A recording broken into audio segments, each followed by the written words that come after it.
బీహార్లో జరిగిన by election గురించి అలాగే బంకీపూర్ రిజల్ట్ గురించి ఇప్పుడు అందరం మనం మాట్లాడుకుంటున్నాం. ఇది నిజంగా ఒక రెఫరెండమేనా, లేకుంటే బీహార్లో ఉన్నటువంటి అంతర్గత పరిస్థితులను ఏదైనా అద్దం పట్టి చూపుతోందా, లేదా బీహార్లో ఏమైనా సమ్రాట్ చౌదరి నేతృత్వంలో ఉన్నటువంటి అవకతవకలు ఏమైనా జరిగాయా, లేకుంటే బీహార్లో జరిగినటువంటి అనేక సంఘటనలు అలాగే కాక్రోచ్ జనతా పార్టీ చేసినటువంటి చాలా అతిపెద్ద ఒక మార్పు ఏదైతే తీసుకొని వచ్చిందో దాని ప్రభావం ఇక్కడ పడిందా, అసలు ముస్లిమ్స్ ఎవరికి ఓటేశారు, ఇవన్నీ ఫ్యాక్టర్స్ ఉన్నాయి. అసలు బంకీపూర్ బై ఎలక్షన్ రిజల్ట్ అనేటువంటిది ఎలా చూడాలి? పొలిటికల్ స్ట్రాటజిస్ట్ అలాగే జన్ సూరజ్ పార్టీ వ్యవస్థాపకులైనటువంటి ప్రశాంత్ కిషోర్ విజయం వెనుక ఉన్న ఆ విజయ సూత్రం ఏంటి, ఇప్పుడు తెలుసుకునే ప్రయత్నం చేద్దాం.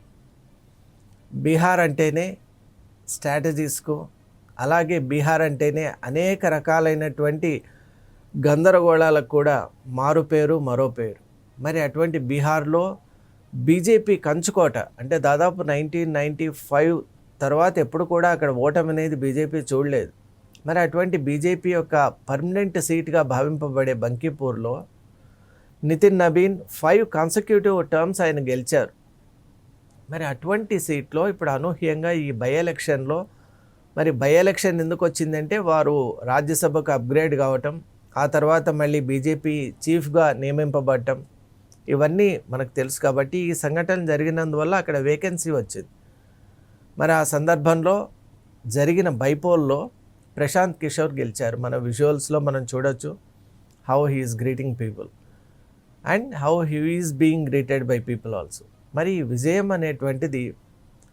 మనం విజయం సాధించిన జన్ సూరజ్ పార్టీ వ్యవస్థాపకుడైన ప్రశాంత్ కిషోర్కు అభినందనలు తెలియజేస్తూ, అసలు ఈ ఎన్నికను, ఈ విజయాన్ని మనం ఎలా చూడాలి? ఇది ఒక రకంగా ఆ ప్రాంతానికి పరిమితమైనటువంటి ఒక రిజల్టా, లేదా యావత్తు రాష్ట్రానికి సంబంధించిందా? కాదు, యావత్తు దేశానికి సంబంధించినటువంటి ఒక ఇండికేషనా అని చాలా రకాలైన మాటలు మనం వింటున్నాం. కాబట్టి let us try to explore. ఇప్పుడు అక్కడ అసలు ఈ బై ఎలక్షన్ మనం గనక తీసుకుంటే దీంట్లో ఓడిపోవటానికి కారణాలను ఒకసారి మనం తెలుసుకునే ప్రయత్నం చేద్దాం from BJP stand point of view. BJP ఒరిజినల్గా నియమించినటువంటి వ్యక్తి వేరు, ఇప్పుడు నిలబడ్డటువంటి నీరజ్ కుమార్ అనే అభ్యర్థి వేరు. ఒరిజినల్గా నియమింపబడ్డటువంటి వ్యక్తి కొన్ని వ్యక్తిగత కారణాల వల్ల సడన్గా విత్డ్రా అయినటువంటి నేపథ్యంలో లాస్ట్ మినిట్లో నీరజ్ కుమార్ అని ఇప్పుడు ఎవరైతే ప్రశాంత్ కిషోర్ చేతిలో ఓడిపోయారో ఆ బీజేపీ క్యాండిడేట్ బీజేపీ యొక్క టికెట్తో అక్కడ బరిలో నిలబడడం జరిగింది. మరి నిలబడిన తర్వాత నీరజ్ కుమార్కు ఉన్నటువంటి ఆ నెట్వర్క్ కానివ్వండి, నీరజ్ కుమార్కు ఉన్నటువంటి ఆ పేరు ప్రఖ్యాతులు కానివ్వండి, అవి పరిమితంగా ఉండటం వల్ల ఈ ఎలక్షన్లో మేము అనుకున్న ఒక రీతిలో రిజల్ట్ రాలేదు అని బీజేపీ చెప్తోంది. ఇంకొక కారణం కూడా మనకు అక్కడ సర్వే చేసినటువంటి వాళ్ళు చెప్పేది ఏంటి అంటే, లాస్ట్ టైం ఇండియా బ్లాక్కు ముస్లిం సోదరులు ఓటేశారు, అంటే ఒక ముస్లిం కమ్యూనిటీ ఓటేసింది మెజారిటీ. మరి ఈసారి వాళ్ళు జన్ సూరజ్ పార్టీకి వేశారు కాబట్టి ఆ ఆధిక్యం అనేటువంటిది వచ్చింది అని ఇంకొక మాట అంటున్నారు. ఈ రెండూ కాదు, అక్కడ సీఎంగా ఉన్నటువంటి సమ్రాట్ చౌదరి వెనక ఉన్నటువంటి అనేక అలిగేషన్స్ ఆయనపై ఉన్నటువంటిది, అలాగే ఆయన యొక్క అడ్మినిస్ట్రేటివ్ ప్యాటర్న్ ఏదైతే ఉందో దాని యొక్క ప్రభావం ఇప్పుడు ఈ ఎలక్షన్పై పడింది అని అంటున్నారు.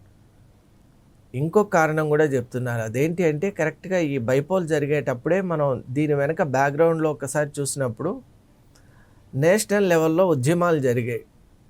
జంతర్ మంతర్ దగ్గర మనకు తెలుసు, కాంగ్రెస్ పార్టీ అలాగే మిగతా అన్ని పార్టీస్ కూడా వచ్చి అక్కడ సిజేపీ అంటే కాక్రోచ్ జనతా పార్టీ యొక్క ఆధ్వర్యంలో జరిగిన స్టూడెంట్స్ ర్యాలీలో, ప్రొటెస్ట్లో చాలా పెద్ద ఎత్తున అక్కడ ఒక తీవ్రమైన గందరగోళం జరిగింది. ఇది కేవలం జంతర్ మంతర్కు, న్యూఢిల్లీకి మాత్రమే పరిమితం కాలేదండి.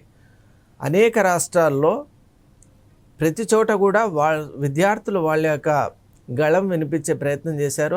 అలాగే మనకు బీహార్లో కూడా జరిగింది. మరి బీహార్లో జరిగినటువంటి సందర్భంలో స్టూడెంట్స్ను కంటైన్ చేయడానికి కొంత అక్కడ పోలీస్ ఫోర్స్ కూడా వాడటం జరిగింది. దీని యొక్క రిపర్క్యూషన్స్, దీని యొక్క కాన్సిక్వెన్సెస్ కూడా ఆ స్టూడెంట్ అణిచివేత, గందరగోళం, ప్రభుత్వంపై ఒక రకమైనటువంటి ఈ ప్రొటెస్టర్స్ చేసేటువంటి ఈ నినాదాలు ఇవన్నీ కూడా వాళ్ళకు సైకలాజికల్గా వాళ్లకు కొంత ప్రభావం కలిగినందువల్ల ఈ పర్టికులర్ ఎలక్షన్లో మేము అనుకున్న రీతిలో రాణించలేకపోయామని బీజేపీ చెప్తోంది. కారణాలు ఏదైనా కూడా ఈరోజు ది రిజల్ట్ ఈజ్ అవుట్.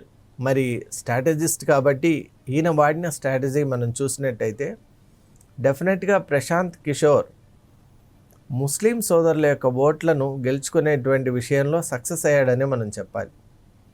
ఇంకోటి, తాను స్ట్రాటజిస్ట్ కాబట్టి బేసిక్గా ప్రజల యొక్క నాడి అలాగే ప్రజల యొక్క ఆలోచన విధానాన్ని పసిగట్టగలిగేటువంటి ఒక ఆయనకు నైపుణ్యం ఉంది కాబట్టి ఇప్పుడు బీహార్లో ఎప్పుడు పరిస్థితులు మారిపోతుంటాయి, అలాగే అక్కడ రకరకాలైనటువంటి ఆధిపత్య పోర్లు ఉంటాయని మనకు తెలుసు. సమ్రాట్ చౌదరి ఎప్పుడైతే అక్కడ సీఎం అయ్యారో బ్యాక్డ్రాప్లో కూడా అనేక రకాలైనటువంటి ఈక్వేషన్స్, గందరగోళాలు కొనసాగుతున్నాయి. అంటే నివురుగప్పి నిప్పులాగా ఉన్నాయి. మరి వాటిని కూడా అడ్వాంటేజ్గా తన వైపు ఒక మలుచుకునే ప్రయత్నం చేశారనే ఖచ్చితంగా అనిపిస్తుంది. ఇక ఇంకో కారణం ఏంటి అంటే ప్రభుత్వం యువతను నిర్లక్ష్యం చేస్తుంది అనేటువంటి ఒక మెసేజ్ కూడా చాలా స్ట్రాంగ్గా ఇచ్చాడు ఈయన ప్రశాంత్ కిషోర్. అంటే యువత తమ హక్కుల కోసం అలాగే భవిష్యత్తు కోసం రకరకాలైన రాష్ట్రాల్లో అలాగే జంతర్ మంతర్ దగ్గరికి కూడా వెళ్ళి ప్రాణాలకు తెగించి వాళ్ళ పోరాటం చేయవలసిన ఒక దుస్థితి ఏర్పడింది అనేటువంటి అంశాన్ని కూడా చాలా చక్కగా ఆయన చూపించడం జరిగింది. దాని ప్రభావం వల్ల యువత కూడా అటువైపే వెళ్ళటం జరిగింది. అందువల్ల ఈసారి ఈ విజయం అనేటువంటిది it's a strategy defined and redefined విక్టరీగా నేను భావిస్తున్నాను. ఇక మనం నేషనల్ లెవెల్లో కనుక చూసినట్టయితే అసలు దీని యొక్క ఎఫెక్ట్ ఈ బీహార్ రాష్ట్రానికి పరిమితమా, లేకుంటే యావత్తు బీజేపీ పాలన ఏదైతే ఉందో లేదా ఎన్డీఏ పాలన ఏదైతే ఉందో లేదా మోదీ పాలన ఏదైతే ఉందో దానిపైన ఏదైనా ఎఫెక్ట్ చూపించే ప్రయత్నం చేస్తుందా అని ఆలోచన చేసినప్పుడు నేషనల్ లెవెల్లో దీని ప్రభావం చాలా తక్కువే ఉండొచ్చని అనిపిస్తోంది. ఎందువల్ల అంటే ఇది ప్రాంతీయ పరిస్థితులకు అనుగుణంగా జరిగినటువంటి ఒక ఎలక్షన్గా నేను భావిస్తున్నా కాబట్టి ఖచ్చితంగా ఇది ఆ ప్రాంతం వరకు మాత్రమే దాని యొక్క ప్రభావాన్ని చూపించగలిగింది. ఇప్పుడు అదే గుజరాత్లో చూడండి, బీజేపీ రిటైన్డ్ ఇట్స్ సీట్ కాబట్టి ఇది స్ప్రెడ్ అయ్యేటువంటి అవకాశం లేదు. అలాగే ఇది దేశవ్యాప్తంగా కూడా ఒకే రకంగా ఉండేటువంటి అవకాశం కూడా లేదు. ఇక్కడ ఈయన కాబట్టి స్ట్రాటజిస్ట్ కాబట్టి ఆ పరిస్థితులను అలా మార్చుకున్నారు. ఆ మార్చుకోవడంలో ఆయన సఫలుడయ్యాడు. అలాగే అక్కడ ఉన్నటువంటి పరిస్థితులను తాను అనుకున్న రీతిలో ప్రొజెక్ట్ చేయగలిగాడు. అందువల్ల నేషనల్ పర్స్పెక్టివ్లో మనం చూస్తే ఇది బీజేపీ పరిపాలనా తీరుపై ఎటువంటి ప్రభావం చూపించదనే విశ్లేషకులు కూడా అంటూ ఉన్నారు. మరి మనం దాన్ని ఇంకొంచెం లోతుకు వెళ్ళి ఆలోచన చేస్తే బీజేపీ పాలన ఇప్పుడు కాన్సిక్యూటివ్గా థర్డ్ టర్మ్లో వెళ్తోంది.